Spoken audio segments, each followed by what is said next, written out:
quwwata illa billah ma ba'd. Bapak, Ibu-ibu, saudara-saudara sekalian, hamba Allah Subhanahu wa taala yang berbahagia. Alhamdulillah, dengan segala apa yang Allah Subhanahu wa taala selalu berikan di dalam kehidupan kita, yang sampai saat ini Allah masih mencukupkan kehidupan kita dengan berbagai kenikmatannya, terutama kenikmatan iman dan Islam dan kenikmatan bisa menjalankan amal ibadah di bulan puasa Ramadan ini, yang tentunya di penghujung bulan Ramadan, di 10 terakhir bulan Ramadan, kita berusaha untuk mengoptimalkan kemampuan kita, mencoba untuk mendapatkan apa yang dijanjikan oleh Allah Subhanahu wa taala dengan segala apa dari hal-hal yang menarik diri kita, sehingga kita mau untuk meluangkan waktu kita di dalam menjalankan amal ibadah yang diperintahkan oleh Allah Subhanahu wa taala. Dan kita berharap dan saling mendoakan di antara kita semua, semoga Allah memberikan kekuatan, memberikan hidayah dan taufiknya kepada kita untuk mendapatkan apa yang Allah Subhanahu wa taala janjikan dari pahala-pahala yang sangat besar sekali, dari ampunan Allah Subhanahu wa taala, dan mendapatkan keberkahan malam Al-Qadar, malam Lailatul Qadar yang kita semua rindukan bersama. Amin ya rabbal alamin. Saudara-saudara sekalian yang berbahagia, kita paham bahwa kehidupan kita semuanya adalah ibadah. Yang kita yakin sekali bahwa tidaklah Allah menciptakan manusia kecuali hanya untuk beribadah kepada Allah. Ini yang akan terus kita ulang dan akan kita camkan dalam kehidupan kita, bahwa tidaklah Allah menciptakan jin dan manusia kecuali hanya untuk beribadah. Ini yang akan terus kita gaungkan dalam diri kita, sehingga apapun yang kita lakukan, maka kita mencoba untuk mengkaitkan dengan ibadah yang Allah Subhanahu wa taala perintahkan. Karena ibadah tidak hanya sholat, ibadah tidak hanya puasa, namun ibadah dari berbagai macam kegiatan yang Allah cintai, yang Allah ridhai, baik dari perkataan kita, perbuatan kita, maka di situ ada makna ibadah. Pertanyaan kita, dengan kita melakukan ibadah, apa yang bisa kita dapatkan? Apa yang bisa kita rasakan? Apa yang Allah Subhanahu wa taala janjikan di dalam kehidupan kita? Sekali lagi, bahwa Allah tidak membutuhkan ibadah kita. Allah tidak membutuhkan amal ibadah kita. Tidak berkurang kekuasaan Allah dengan ketika seorang hamba meninggalkan perintah-perintah Allah atau melakukan kemaksiatan kepada Allah Subhanahu wa taala. Allah tidak akan berpengaruh dengan itu semua. Bahwa kita di dalam menjalankan amal ibadah tentunya semuanya kembali kepada diri kita. Allah memerintahkan untuk melakukan sesuatu atau melarang dengan sesuatu yang Allah benci, yang Allah tidak sukai, semuanya akan kembali kepada diri kita. Ini yang harus kita fahami. Yang butuh ibadah adalah diri kita.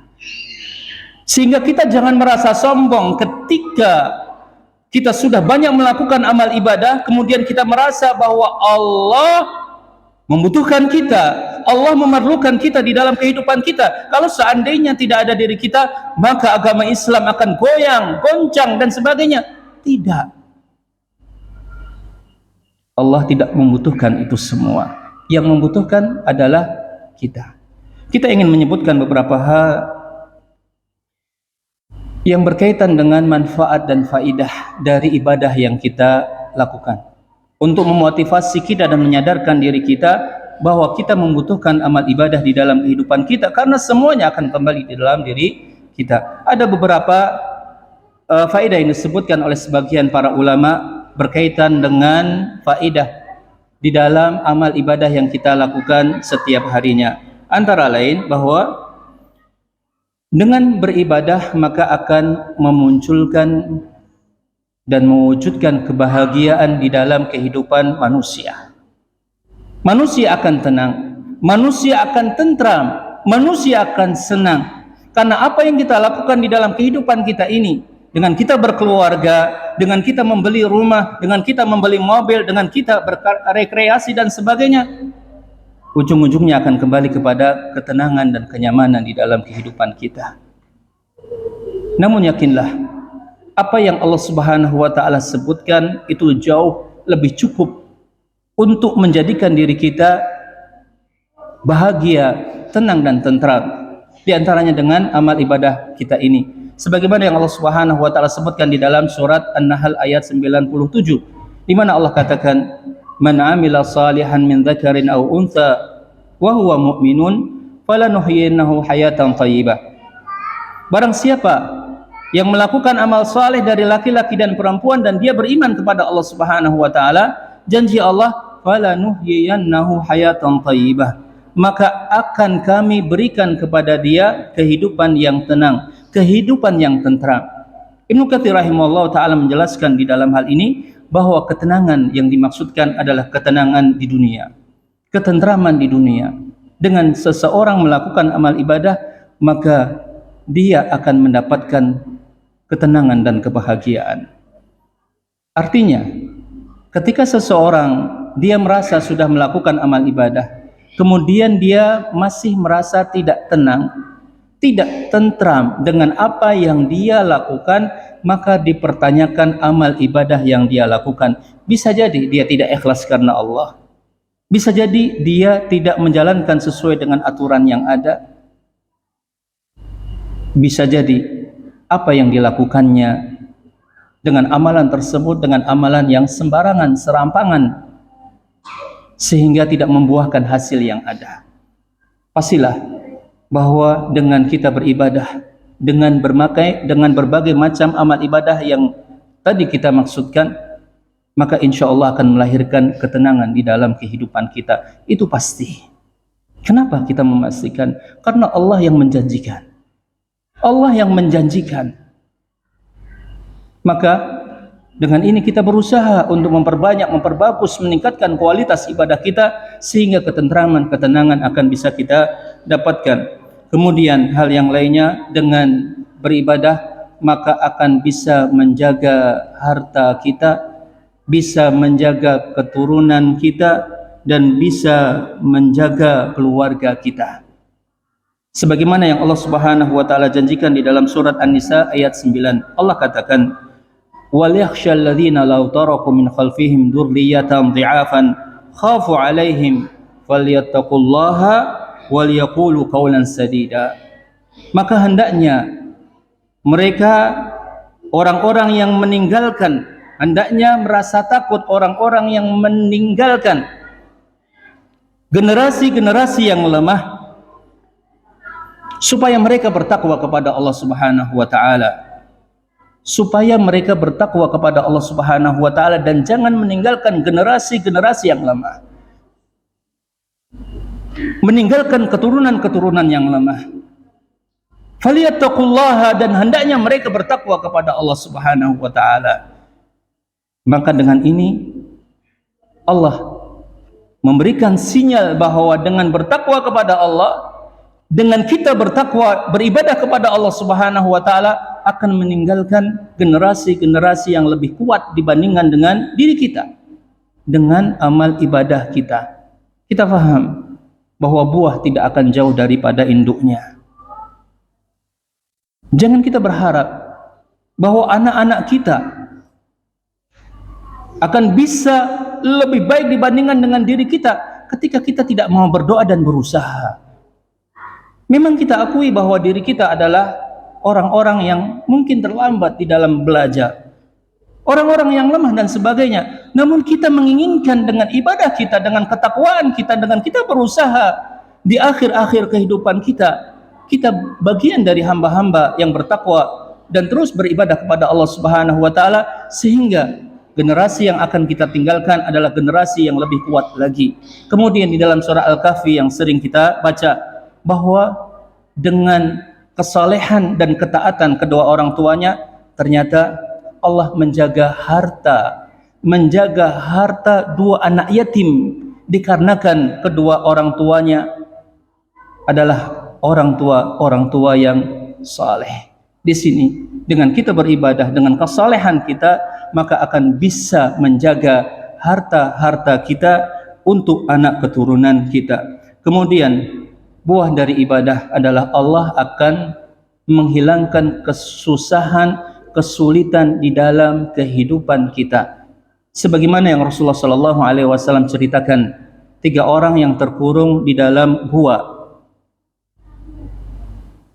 Terkurung di dalam gua dan tidak ada daya, tidak ada kekuatan, kecuali mereka berdoa kepada Allah Subhanahu wa taala, dan masing-masing mereka akhirnya menyebutkan amal ibadah yang telah mereka lakukan. Dengan itu Allah Subhanahu wa taala memberikan pertolongan kepada mereka.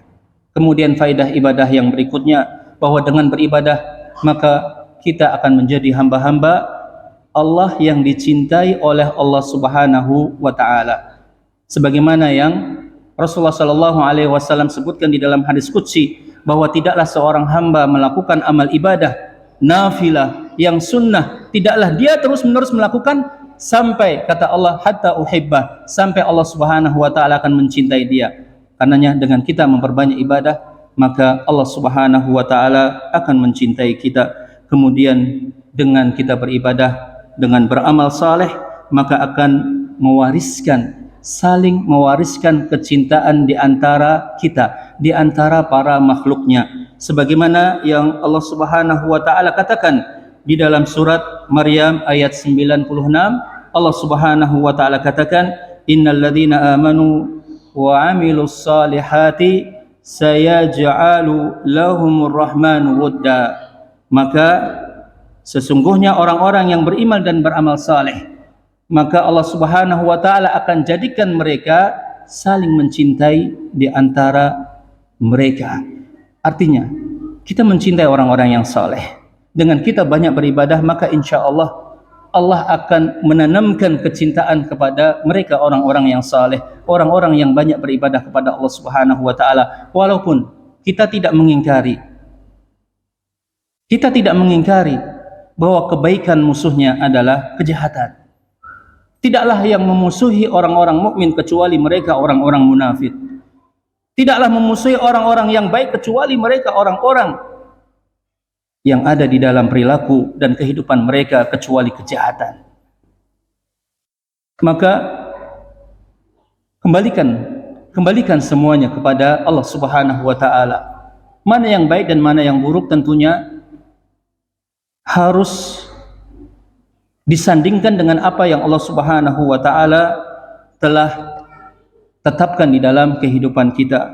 Kemudian yang terakhir, dengan kita beramal saleh dan beribadah kepada Allah Subhanahu wa taala, maka akan bisa mendatangkan akhir kehidupan yang baik. Dengan kita terus melakukan ibadah, maka insya Allah kita akan bisa diwafatkan oleh Allah dalam keadaan husnul khatimah. Sebagaimana yang Rasulullah SAW telah katakan, "Idza aradallahu bi'abdin khairan ista'malah." Apabila Allah menginginkan kepada seorang hamba, maka dia akan mempergunakannya. Kemudian para sahabat mengatakan, "Faqila kaifa yasta'miluhu ya Rasulullah?" Bagaimana yang dimaksudkan Allah mempergunakan hamba tersebut? Maka Allah Subhanahu wa taala mengatakan, yuwaffiquhu li'amalin salihin qabla al-mauti. Allah akan berikan taufik, kemudahan kepada dia untuk melakukan amal saleh sebelum kematian dia. Sebelum kematian dia Allah berikan hidayah. Walaupun di awal-awal, di tengah-tengah, di dalam kehidupannya, seorang hamba mungkin melakukan amalan-amalan yang buruk.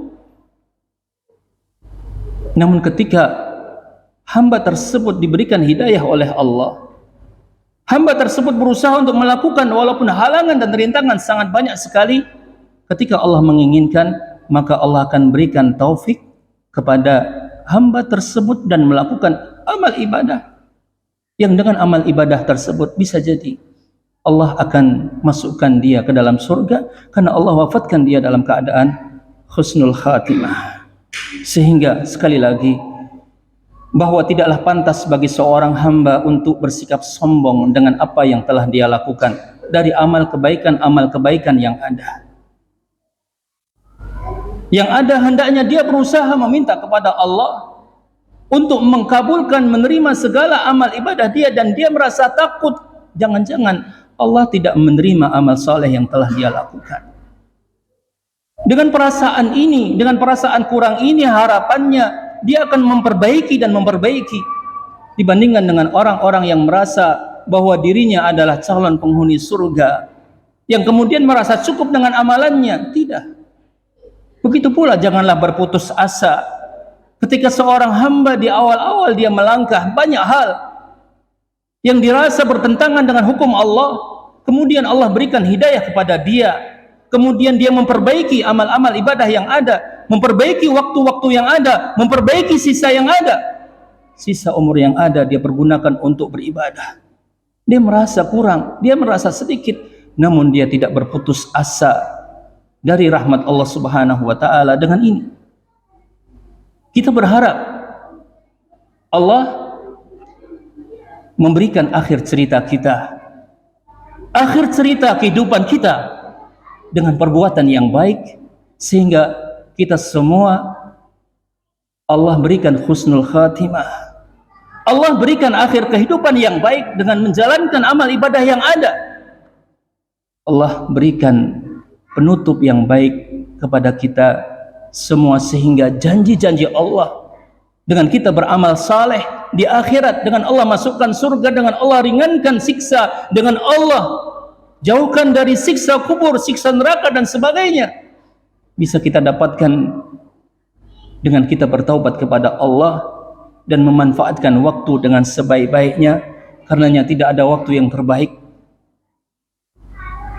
yang melebihi dari bulan Ramadan ini, terutama pada 10 hari bulan Ramadan ini. Karenanya mari kita mencoba untuk menggiatkan amal ibadah kita, amal saleh kita, dengan harapan siapa tahu yang kita tidak mengetahui bahwa Ramadan ini adalah Ramadan terakhir kita, sehingga kita bisa menutupnya dengan mendapatkan malam Lailatul Qadar, dengan keberkahan waktu yang ada. Dengan semalam Allah setarakan dengan 80 tahun lebih dibandingkan dengan umat-umat yang sebelumnya. Dan semoga Allah Subhanahu wa taala berikan kepada kita hidayah dan taufiknya, sehingga kita benar-benar diberikan kekuatan oleh Allah Subhanahu wa taala